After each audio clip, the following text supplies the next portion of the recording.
बच्चों इस video lecture में हम लोग physics test series for NEET 2025 इसमें जो रिव्यू टेस्ट हुआ था 11 अगस्त 2024 इसके क्वेश्चंस को डिस्कस करने चल रहे हैं। इसमें हम लोगों ने 1 से लेकर 25 तक के क्वेश्चंस को पहले डिस्कस कर रखा है। इसे आप फिजिक्स टेस्ट सीरीज़ नाम की जो प्लेलिस्ट है उसमें आप ढूंढ सकते हो। आज के लेक्चर में हम लोग 26 से लेकर के 50 क्वेश्चंस तक को डिस्कस करेंगे। बेटा इस टेस्ट सीरीज़ का जो एम है वो ये है कि नीट 2025 में आप 170 प्लस स्कोर करें फिजिक्स में। जिन लोगों ने इस टेस्ट को दिया है वो तो डायरेक्टली इसके सॉल्यूशन को देख सकते हैं। जो लोगों ने टेस्ट नहीं दिया है वो लोग वीडियो को पॉज करके पहले उन क्वेश्चंस को खुद करने की कोशिश करें और उसके बाद उसका सॉल्यूशन देखें। Let's begin. तो बेटा टेस्ट सीरीज़ का 26 नंबर क्वेश्चन था। हमारे पास ए और बी 2 पॉइंट्स दिए गए थे और हमें इक्विवेलेंट रेजिस्टेंस की बात की गई थी। बेटा ये जो वायर है ये इस पूरे ऊपर वाले जो ये सेगमेंट है इसको शॉर्ट सर्किट कर देगी। इसी तरह से ये वायर इस पूरे सेगमेंट को कुल मिला के ये आर और ये आर आपस में पैरेलल में आ जाएंगे r/2 और फिर ये आर और ये आर यानी सीरीज़ में that is 2r plus r/2 that is 5r/2 C option. Next बच्चों इसमें हम लोग क्वेश्चन को डिस्कस करते हुए आगे बढ़ेंगे। बहुत ज़्यादा उसके डीप में जाएंगे तो वीडियो लेक्चर बहुत लंबा हो जाएगा। पहले आप इसको पॉज करके अपने आप करने की कोशिश करो।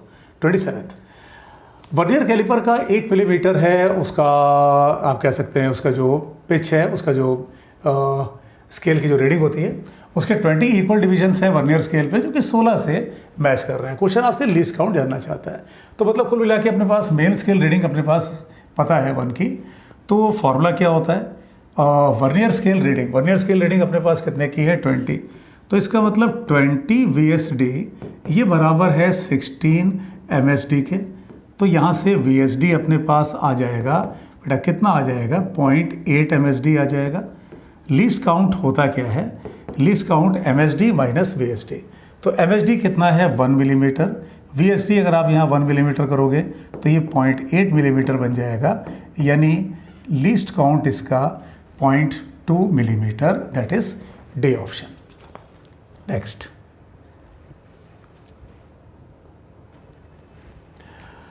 अगला क्वेश्चन थोड़ा सा देखने में लंबा चौड़ा क्वेश्चन लग रहा है लेकिन बेटा क्वेश्चन में कोई दम नहीं है, बहुत इजी है। अगर आपको स्क्रू गेज वर्नियर के बेसिक कंसेप्ट्स पर कमांड है।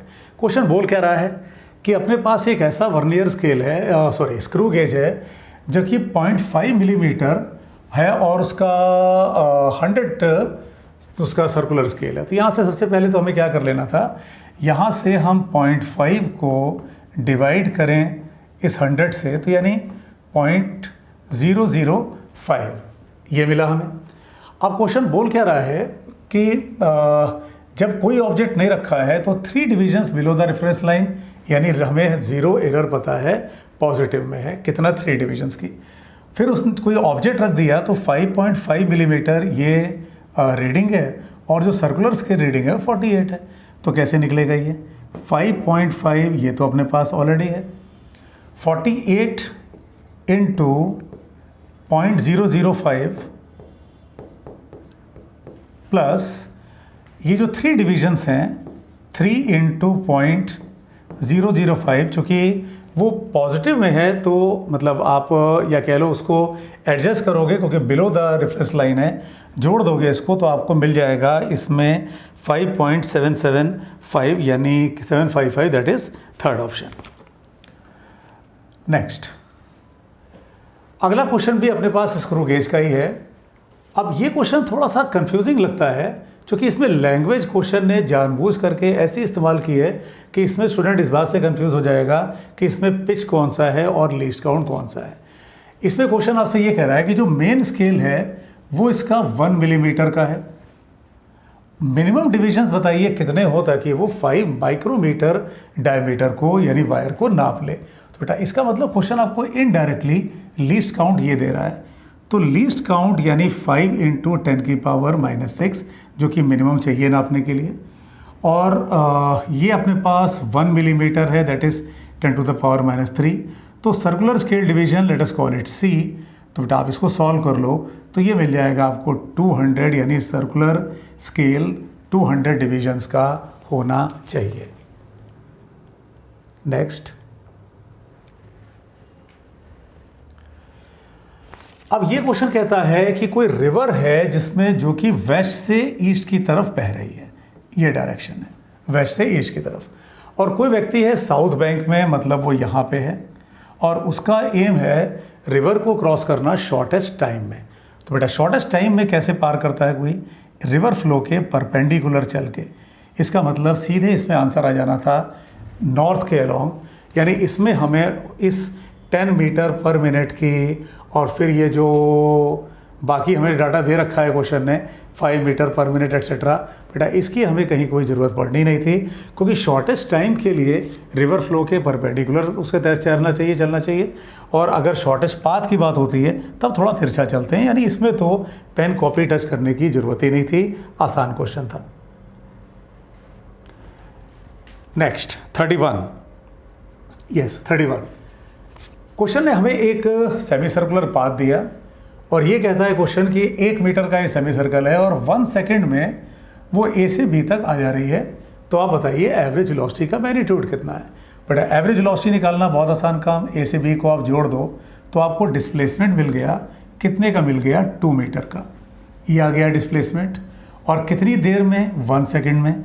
तो इसका मतलब आपके पास एवरेज वेलोसिटी आ गई 2 की। आप देख सकते हो बेटा कुछ क्वेश्चन बहुत इजी हैं, बहुत छोटे हैं, कुछ क्वेश्चन लेंथी होते हैं, तो आपको एग्ज़ाम में हमेशा ये करना पड़ता है कि पहले आसान क्वेश्चंस को ढूंढ के उन्हें निपटा लें।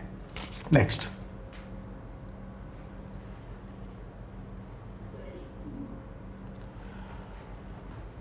क्वेश्चन कहता है एक बॉडी को आपने वर्टिकली अपवर्ड फेंका, तो इनमें से कौन सा ग्राफ वेलोसिटी टाइम ग्राफ दिखाता है? तो जब बॉल को आप ऊपर की तरफ फेंकते हो, यानी पहले वेलोसिटी पॉजिटिव होगी, घटते हुए हाईएस्ट पॉइंट पे 0 हो जाएगी और फिर नेगेटिव में बढ़ती चली जाएगी। लेकिन कुछ ऐसा होगा कि एक्सेलरेशन तो लगातार जी का ही रहेगा, डाउनवर्ड ही रहेगा, और वो स्लोप हमेशा नेगेटिव रहेगा। तो यानी वेलोसिटी पहले पॉजिटिव, घटते हुए 0, ये कौन सा पॉइंट है? ये है ये हाईएस्ट पॉइंट, और उसके बाद वेलोसिटी नेगेटिव में बढ़ती चली गई, यानी बी ऑप्शन।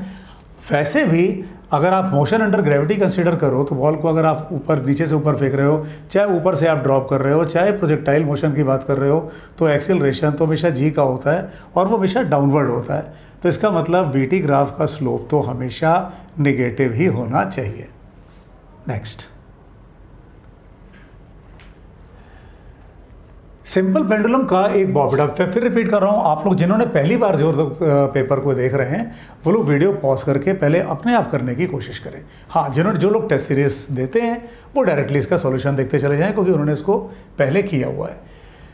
एक सिंपल पेंडुलम है जिसका मास हमें दिया हुआ है और उसका चार्ज पता है, वो रेस्ट पे है यूनिफॉर्म हॉरिजॉन्टल इलेक्ट्रिक फील्ड में, इक्विलिब्रियम पोजीशन में उसके एंगल की बात की गई है। तो अगर हम ये कहें कि ये हमारा पेंडुलम है और सपोज इस डायरेक्शन में इलेक्ट्रिक फील्ड हमने अप्लाई कर रखा है, तो ये फोर्स हो जाएगी Q इंटू ई की, स्ट्रिंग में टेंशन ऑब्जेक्ट से दूर, तो ये एंगल अगर वर्टिकल के साथ थीटा है तो इसका मतलब ये एंगल भी थीटा है। टी का कॉस कंपोनेंट ऊपर गया, इसने वेट को बैलेंस किया, और टी के साइन कंपोनेंट ने इलेक्ट्रोस्टैटिक फोर्स को बैलेंस किया। तो जब आप इसका रेशियो ले लोगे, यानी T sine theta Q E के बराबर, T cos theta M G के बराबर, जब आप इनका रेशियो ले लोगे तो आपको टेन थीटा ये मिल जाएगा Q E upon M G. बेटा अब इसमें जब आप डाटा पुट कर दोगे, आपके पास चार्ज मौजूद है, मास मौजूद है, इलेक्ट्रिक फील्ड मौजूद है, तो बेटा इसमें आपको आंसर मिल जाएगा ये वाला डी वाला 10 इनवर्स 0.5। कंसेप्ट क्या है? अगर बॉडी इक्विलिब्रियम में है तो इस पर फोर्सेस बैलेंस होनी चाहिए। कॉस कंपोनेंट एम जी को बैलेंस कर रहा है, साइन कंपोनेंट इलेक्ट्रिक फोर्स को। जब आप रेशियो ले लोगे तो tan theta Q by M G, आप इसमें डाटा पुट कर दो, मिल जाएगा आपको डी ऑप्शन। नेक्स्ट हमारे पास एक पोजीशन टाइम रिलेशन है ABC, जिसमें कांस्टेंट है। क्वेश्चन कह रहा है कि particle attains 0 acceleration then its velocity will be, यानी क्वेश्चन हमसे ये जानना चाहता है कि जब इसका एक्सेलरेशन 0 होगा उस समय की वेलोसिटी बताइए। तो कैसे करना था इसको? बहुत इजी क्वेश्चन था ये भी। पहले आप इसको डिफ्रेंशिएट करके वेलोसिटी निकाल लेते। वेलोसिटी कितने की आती? a plus 2bt minus 3c T square, यानी आप पोजीशन को टाइम के रेस्पेक्ट में डिफ्रेंशिएट कर देते तो आपको वेलोसिटी मिल जाती। अब इसके बाद इसे फिर से डिफ्रेंशिएट करो तो एक्सीलरेशन, बट एक्सीलरेशन के लिए हम लोग कैपिटल ए यूज़ कर ले रहे हैं क्योंकि ए का इस्तेमाल वहाँ हो रहा है। तो एक्सीलरेशन आ जाएगा 2b minus 6c into T. ठीक है, अब इसको जीरो करके यहाँ से टाइम की वैल्यू निकाल लो आप, और उस टाइम की वैल्यू को वेलोसिटी में पुट कर दोगे तो आपको ऑप्शन मिल जाएगा ये सी वाला।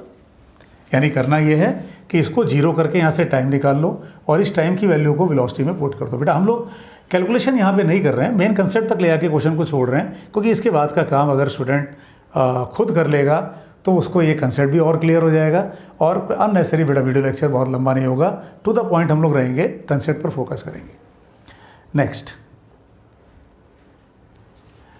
अब ये क्वेश्चन फ्रिक्शन का था बेटा, फ्रिक्शन के कंसेप्ट पर था कि आप फोर्स ऐसे लगा रहे हो, मास ऐसे दिया है, म्यू की वैल्यू ये दी है, और क्वेश्चन आपसे जानना चाहता है मैक्सिमम वैल्यू फोर्स की कितनी लगाएं। तो बेटा अगर आप इस ब्लॉक का इस पर फोर्सेस शो करो तो ये ऐसे फोर्स लग रही है, ये एंगल अगर 60 डिग्री है तो इसका मतलब ये भी 60 होगा। नॉर्मल फोर्स सरफेस के परपेंडिकुलर, इसका वेट नीचे काम कर रहा होगा, इस F का इधर एक कंपोनेंट जाएगा F/2 that is F cos 60, और एक कंपोनेंट नीचे आएगा F√3/2। तो बेटा करना क्या था इसमें आपको, ये जो नॉर्मल फोर्स है ये बैलेंस कर रही होगी mg प्लस F√3/2 को। अब अगर हम बात करें फ्रिक्शन की तो बेटा फ्रिक्शन चूंकि बॉडी को राइट साइड में ये मूव करा रहे हैं आप, तो फ्रिक्शन का डायरेक्शन लेफ्ट साइड में होगा।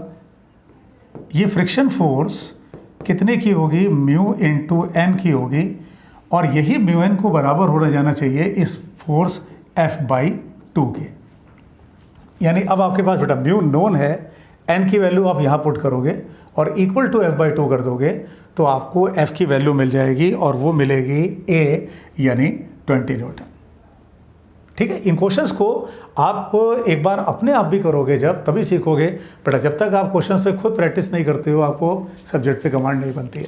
तो जैसे इतना आपको कंसेप्ट पता चल गया, अब आप इसको एक बार रफ पेपर पे खुद से सॉल्व करोगे तो एकदम कॉन्फिडेंस बन जाएगा, एग्जाम में आएगा तो आप उसको पक्का करके आओगे, सही करके आओगे। अगला क्वेश्चन अपने पास थ्योरेटिकल क्वेश्चन था, reference frame attach to earth.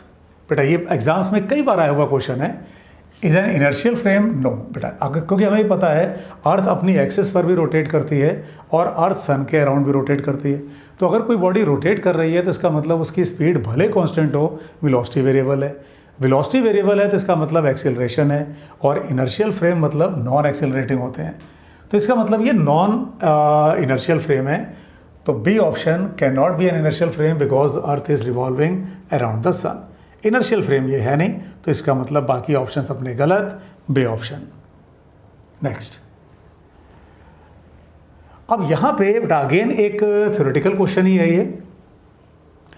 Resistivity of semiconductor decreases with increase in temperature. ये बात सही है कि सेमीकंडक्टर्स में जब आप टेम्परेचर बढ़ा देते हो तो उनका रेजिस्टेंस कम होता जाता है। इस मामले में वो मेटल से अलग है। मेटल में आप जब टेम्परेचर बढ़ाते हो तो उनका रेजिस्टेंस बढ़ जाता है, लेकिन सेमीकंडक्टर्स में उल्टा है, सेमीकंडक्टर में वो घट जाता है। तो ये बात सही है, रेजिस्टिविटी कम हो जाती है, स्टेटमेंट तो सही है, या कह ले वाई स्टेटमेंट सही है। In a conducting solid the rate of collisions between free electrons and ion increase with increase of temperature. Yes, ये बात भी सही है। और इसी कारण तो जो कंडक्टिंग सॉलिड्स होते हैं यानी जो मेटल्स होते हैं आप कह सकते हो, उनका रेजिस्टेंस टेम्परेचर के बढ़ने के साथ बढ़ता है। तो इसका मतलब वाई और जेड दोनों ही सही है, C option, both Y and Z are true. बेटा आप में से जो भी बच्चे टेस्ट सीरीज देते हैं, बहुत सारे बच्चे आप में से बेटा अलग अलग स्टेट्स के, अलग अलग डिस्ट्रिक्ट से, ऑल ओवर इंडिया बच्चे इसको टेस्ट को देते हैं। तो जो लोग भी टेस्ट को दे चुके हैं, जिन्होंने दिया है, आपको आपका नंबर मिल चुका होगा, क्योंकि ये टेस्ट 11 अगस्त को हुआ था। ठीक है, तो पेपर आंसर आपका अपना नंबर सब मिल चुका होगा। अब आपको करना ये चाहिए कि किस क्वेश्चन में क्या गलती हुई, कहाँ गलती हुई, उसे आप मैच करिए और उससे आप सीखिए कि वो गलती फिर ना होने पाए। नेक्स्ट,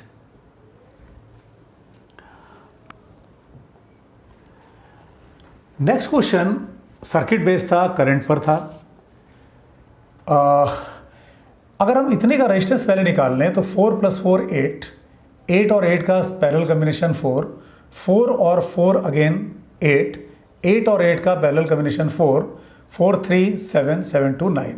इसका मतलब यहाँ से करंट निकलेगा 1 का। अब जब करंट ये यहाँ पर आएगा तो इसके पास दो रास्ते रहे होंगे, एक 8 का ये और ये जो इधर से इक्विवेलेंट 8 आया है, इसका मतलब इधर जाएगा 0.5 और इसमें जाएगा इधर 0.5। ये 0.5 जो यहाँ आएगा तो फिर उसके पास दो रास्ते होंगे, क्योंकि ये पूरा मिला के 8 है, तो इसका मतलब इसमें जाएगा 0.25 और इधर भी जाना चाहिए 0.25। तो इसका मतलब फोर्थ ऑप्शन यानी 4 ओम में से 0.25। बेटा ये करंट के डिवीज़न का कंसेप्ट है। अगर जैसे ये सब कंसेप्ट्स में अगर डाउट हो तो फिजिक्स मूनशॉट का जो ऐप है बेटा उसको आप डाउनलोड करके रखो।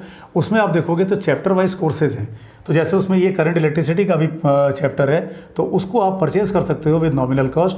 और उसमें आप देखोगे करंट का डिवीज़न, वोल्टेज का division, ammeter, voltmeter etcetera बहुत डिटेल में एक्सप्लेन्ड है। तो आप उससे इस कंसेप्ट को स्ट्रॉन्ग कर सकते हो। नेक्स्ट, अब ये क्वेश्चन भी करंट इलेक्ट्रिसिटी से ही रिलेटेड है। दो बार्स हैं हमारे पास और एक का रेडियस 2r है, r है और इनकी लंबाई सेम है। बेटा अगर सीरीज कम्बिनेशन में कंडक्टर्स लगे हो तो करंट तो सेम जाता है। तो अगर हम रेजिस्टेंस की बात करें तो रेजिस्टेंस ऑफ अगर BC इसकी बात करें तो ये अगर हम लोग ले लें तो रो लेंथ तो सेम है, L/2 दोनों की सेम है और ये हो जाएगा πr²। और रेजिस्टेंस अगर AB को देखा जाए, रेजिस्टेंस ऑफ AB, तो रो L/2 वो तो सेम है, लेकिन नीचे क्या है पाई 2r का स्क्वायर दैट इज 4r²। इसका मतलब क्या हुआ कि रेजिस्टेंस ऑफ BC ये 4 टाइम्स रेजिस्टेंस ऑफ AB है। अब इसके बाद बेटा इस क्वेश्चन में कुछ नहीं बचा। Heat produced in bar BC is 4 times heat produced in bar AB। Yes, ये बात सही है, क्योंकि दोनों में ही करंट तो सेम जाएगा। तो I² R अगर आप निकालोगे तो BC में 4 गुना होगा AB के अपेक्षा, यानी हमें ऑप्शन तो पहला मिल गया सीधे। बाकी भी चेक कर लेते हैं। इलेक्ट्रिक फील्ड दोनों हाफ्स में इक्वल नहीं बेटा, जब रेजिस्टेंस अलग अलग हैं तो पोटेंशियल डिफरेंस अलग अलग आएगा। पोटेंशियल डिफरेंस जब अलग होगा तो ऑब्वियसली फिर इलेक्ट्रिक फील्ड वेरी कर जाएगा, क्योंकि potential difference is V/D। B इसलिए गलत हो गया।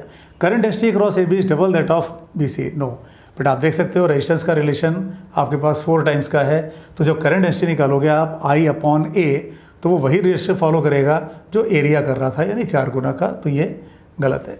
Similarly potential difference AB is 4 times across BC, तो नहीं, BC के अक्रॉस जो पोटेंशियल डिफरेंस होगा वो AB का 4 गुना है, ये गलत है।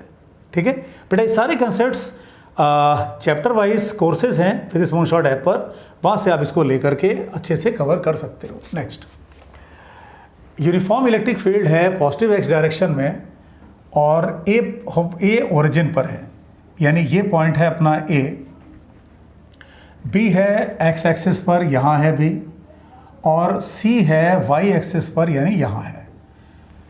क्वेश्चन में ये बोला है कि इलेक्ट्रिक फील्ड इस डायरेक्शन में। बेटा अगेन अब ये आ गया इलेक्ट्रोस्टैट्स का कंसेप्ट।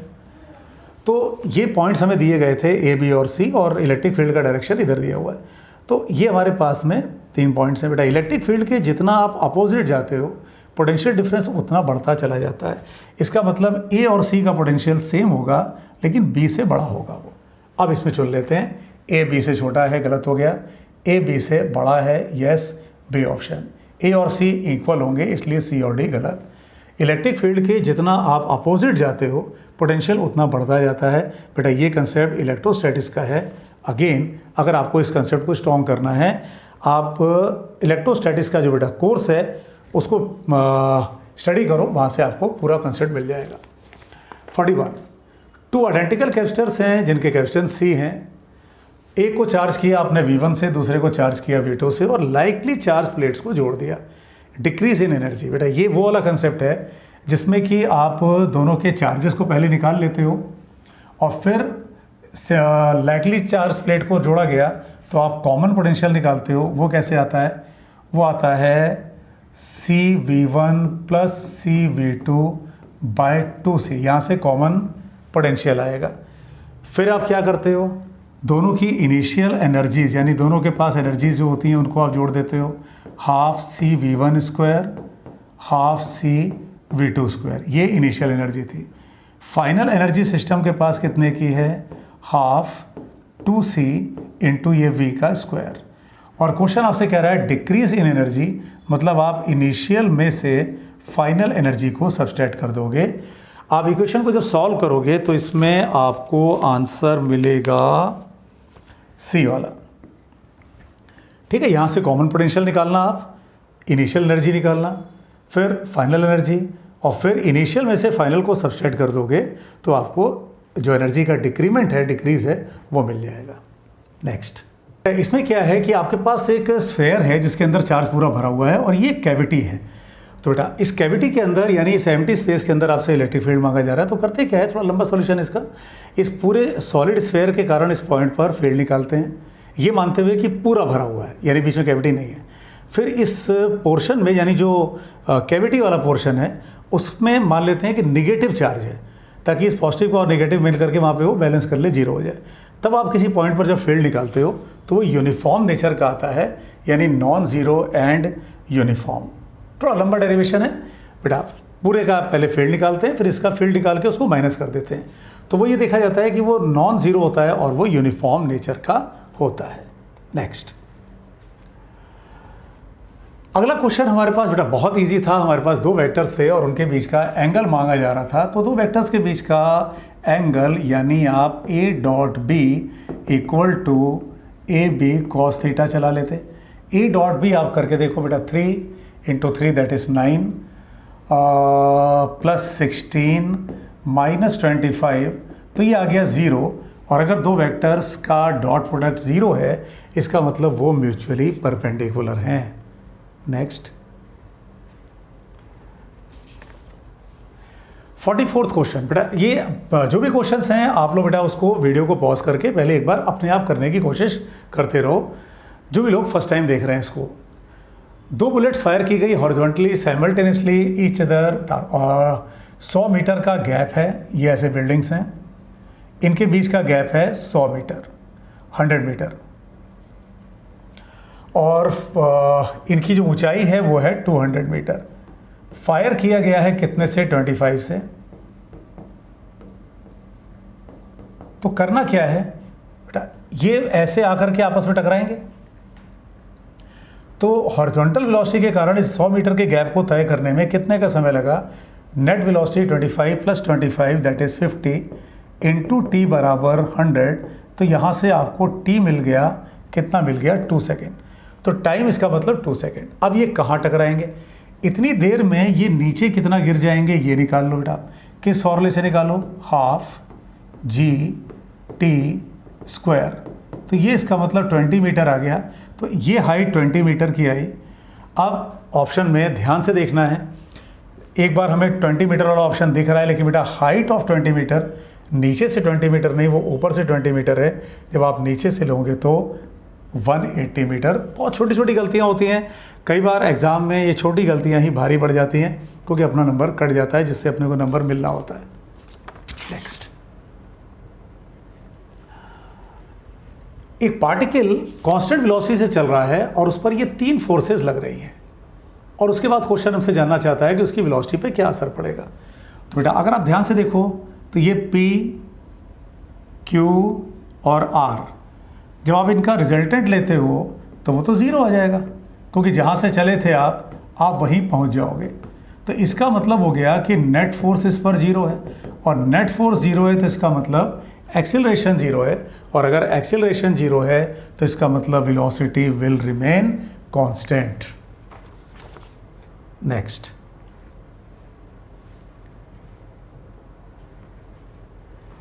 अगेन वेक्टर्स का क्वेश्चन। एक ऑब्जेक्ट का मास दिया गया अपने को 3 किलोग्राम, जो कि रेस्ट पे है, फोर्स हमारे पास मौजूद है, और क्वेश्चन हमसे उसकी वेलोसिटी जानना चाहता है। बेटा पहला स्टेप, एक्सीलरेशन को निकाल लो। एक्सीलरेशन दैट इज मास से डिवाइड कर दोगे आप इसको, तो 2t स्क्वायर i, और इधर हो जाएगा ये 4/3 इंटू टी जे। अब आप क्या काम करो बेटा, ये x की वेलोसिटी के लिए अलग से इंटीग्रेट करो, that is 2t square dt 0 से 3, ये x की वेलोसिटी मिलेगी आपको। 4t/3 dt अगेन 0 से 3, ये आपको y की वेलोसिटी मिलेगी और उसके बाद आप उसको वेक्टर फॉर्म में रख दो, आपको बेटा इसमें आंसर मिल जाएगा b वाला, दैट इज़ 18i + 6j। ठीक है बेटा, आप इसको एक बार अपने आप करना, तब आपका कॉन्फिडेंस भी बढ़ेगा, तब आपका नॉलेज लेवल भी बढ़ेगा, पता चलेगा कि कैसे आपने उसको सॉल्व किया, क्या कंसेप्ट था, किया क्या, एक बार रिवाइज कर लेते हैं।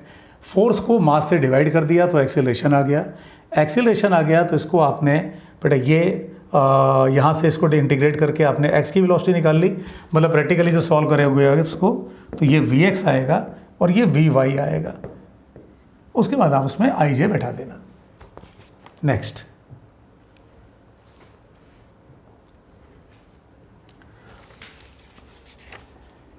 एक पैरेलल प्लेट कैपेसिटर है जिसका एरिया A, सेपरेशन D है, उसके बीच में एयर भरी हुई है। अब आपने एक इंसुलेटिंग स्लैब डाल दिया जिसका एरिया D/2 है और K = 4 है। तो रेशो क्वेश्चन बात कर रहा है बेटा, पहले जब कोई मीडियम नहीं भरा था तो ये A∈0/D रहा होगा, फिर आपने C' कह लें इसको, तो जब इसमें D/2 में आपने फिलअप कर दिया D/2 तक, तो बेटा फॉर्मूला होता है D - T + T/K, तो D/2/4 दैट इज 8। ठीक है, D - T + T/K, तो K की वैल्यू आपको दी गई है 2। अब जब इसको बेटा आप सॉल्व